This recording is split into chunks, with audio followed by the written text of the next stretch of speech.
Hey guys, it's Ann popping on behind my apron.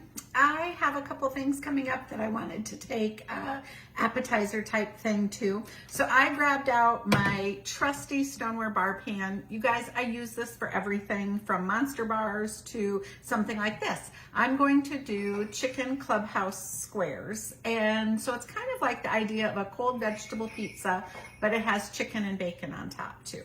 So crescent rolls, that's the base. So I'm just gonna pop open the second tube of crescent rolls. So to fit our stoneware bar pan, you do use 2 packages of crescent rolls. And you know, I buy generic. I think they're pretty good and they're certainly less expensive than the name brand ones. So just pop them open and then put it in the bar pan. Go the short way across. That's how they fit the best. And then I love using this, our little dough roller, because it will seal those seams for you nicely and a little bit quicker than my hands. So just use either end, the small end or the big end, whatever you want. And we're gonna just seam the ends.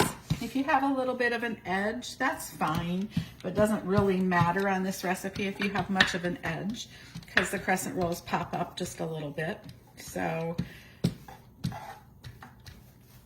drop in the comments for me if you guys like veggie pizza. Do you put all the goods on top, or are you a household where you only put a few vegetables on top? Let me know in the comments. Once you have your crescent rolls, and that will be sealed good enough because they do kind of puff up, pop them in a 375-degree oven.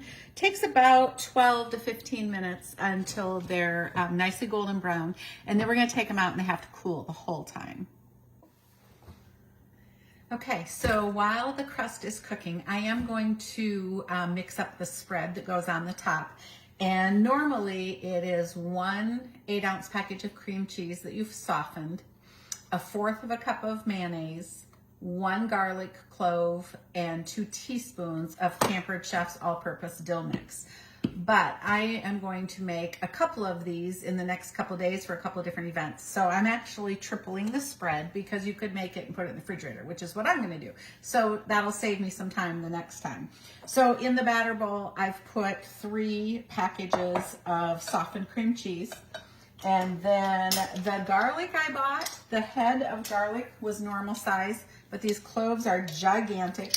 So I am just going to put in 2 cloves instead of 3.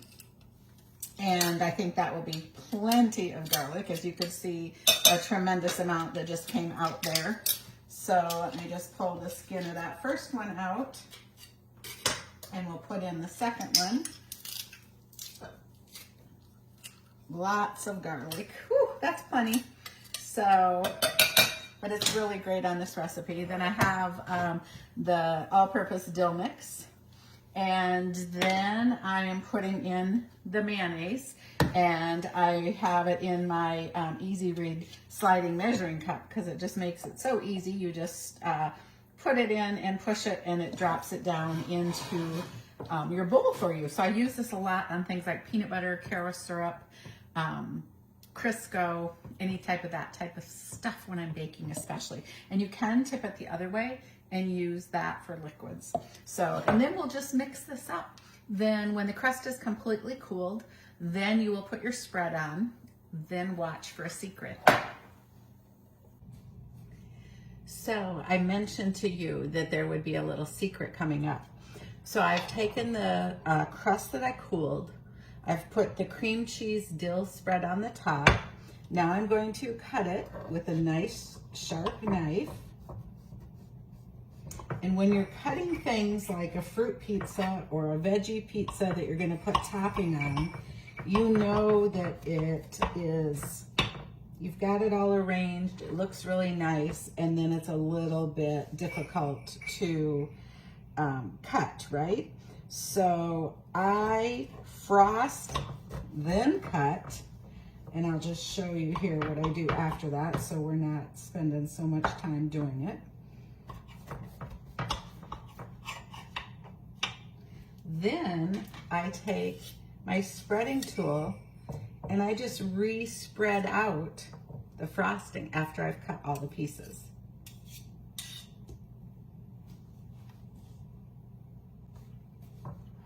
So all cut, and now let's just gently re-spread it. And this works especially well if you did a sugar cookie crust and you were going to do the powdered sugar frosting and make a fruit pizza. Then let's top it. I have finely shredded chicken. You guys can use any kind of chicken, just something you have left over or whatever, but just cooked and finely shredded chicken. You want this all over the crust. And then you put bacon crumbles. Again, you can buy it already done or you can make your own. You put the bacon crumbles over the crust as well.